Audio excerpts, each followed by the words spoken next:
কালকে রাত থেকেই তো আমরা বাড়ি ছাড়া। আক্ষরিক অর্থে পায়ের তলা থেকে মাটি সরে গেছে।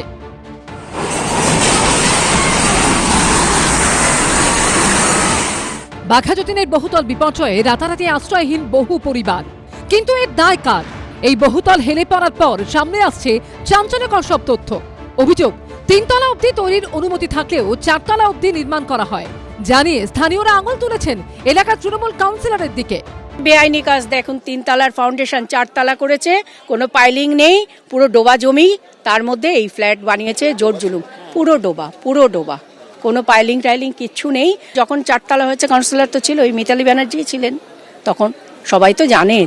যদিও স্থানীয় তৃণমূল কাউন্সিলর আবার দাবি করছেন তিনি জানেনই না এই বহুতল কবে তৈরি হয়েছে। আমরা নিজেরাই জানি না কবে তৈরি হয়েছিল। বলছে কেউ বলছে 5 বছর, কেউ বলছে 6 বছর, কেউ বলছে 8 বছর। এখানে একটা ইট গাঁথলে কাউন্সিলরদের জানাতে হয়, তৃণমূলের কাউন্সিলরদের। এখানে তিনি বলছেন জানেন না। এই ব্যাপারগুলোতে প্রশাসন, পুলিশ সব এবং কাউন্সিলর সবটাই মিলিভগত আছে, ইনক্লুডিং এমএলএ। 2010 সালে কলকাতা পুরসভার ক্ষমতায় আসে তৃণমূল। বহুতল বিপর্যয়ের জন্য তারা এখন কাজ করায় তুলছে বাম আমলকে। যে সময় কলোনি এলাকাগুলো হচ্ছিল সেই সময় আপনারা ছিলেন, সিপিএম ছিল, লেফট ফ্রন্ট ছিল। সেই সময় যদি আপনারা স্ট্রিক্ট হতেন তাহলে হতো না। এখন তো ন্যাকা সাইলে চলবে না। ববি হাকিম বাঘাযতীনের এই বাড়িটা নিয়ে ফালতু কথা বলেছেন। যখন এই বাড়িটা ভেঙে পড়ল, ওখানকার কাউন্সিলর তৃণমূলের, মেয়রের নাম ববি হাকিম। আর যখন এই বাড়িটা তৈরি হচ্ছিল শুরুতে, তখনও কাউন্সিলর তৃণমূলের ওই একই মহিলা, সম্ভবত মিতালি ব্যানার্জি, তখনকার মেয়রের নাম শোভন চ্যাটার্জি। বাড়ি হেলে পড়া নিয়ে তঞ্চার আবহেই তৃণমূল বিধায়কের মুখে শোনা গেছে চাঞ্চল্যকর স্বীকারোক্তি। বিষয়টা একটা বুঝতে হবে, এটা একটা কলোনি। এই যে এখানে একটা বাড়ি, আমি এখানকার বিধায়ক, আমি কলোনির ছেলে, আমার জন্ম এখানে, একটা বাড়িও স্যাংশন প্ল্যান নেই। শিকড় ওপড়ানো গাছের মতো 4 তলা বহুতলটা হেলতে হেলতে এখন গিয়ে পড়েছে পাশের একতলা বাড়ির উপর। ঠিক পাশেই হচ্ছে একটি বাড়ি।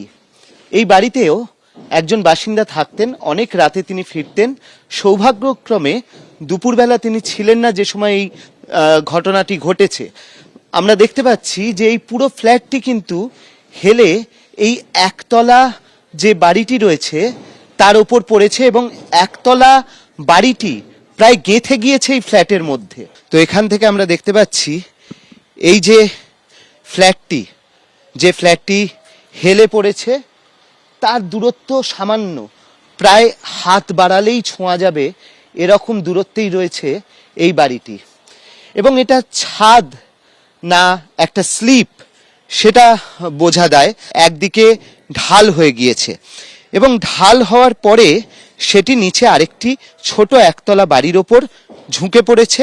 সেই বাড়িটি তো ক্ষতিগ্রস্ত হয়েইছে, কিন্তু এই যে আশপাশের আমরা বাড়িগুলি দেখছি, নীল রঙের বাড়িটি বলুন, বা আমরা যে ফ্ল্যাটের ছাদে দাঁড়িয়ে রয়েছি, এই ফ্ল্যাটগুলিও কিন্তু খালি করে দেওয়া হয়েছে। আমরা ট্যাক্স দিচ্ছি, জলের লাইন আছে, সিএসসির কারেন্ট আছে, মিউটেশন করা আছে, এবং 4 তলার যারা তারাও তো বিল দিচ্ছেন।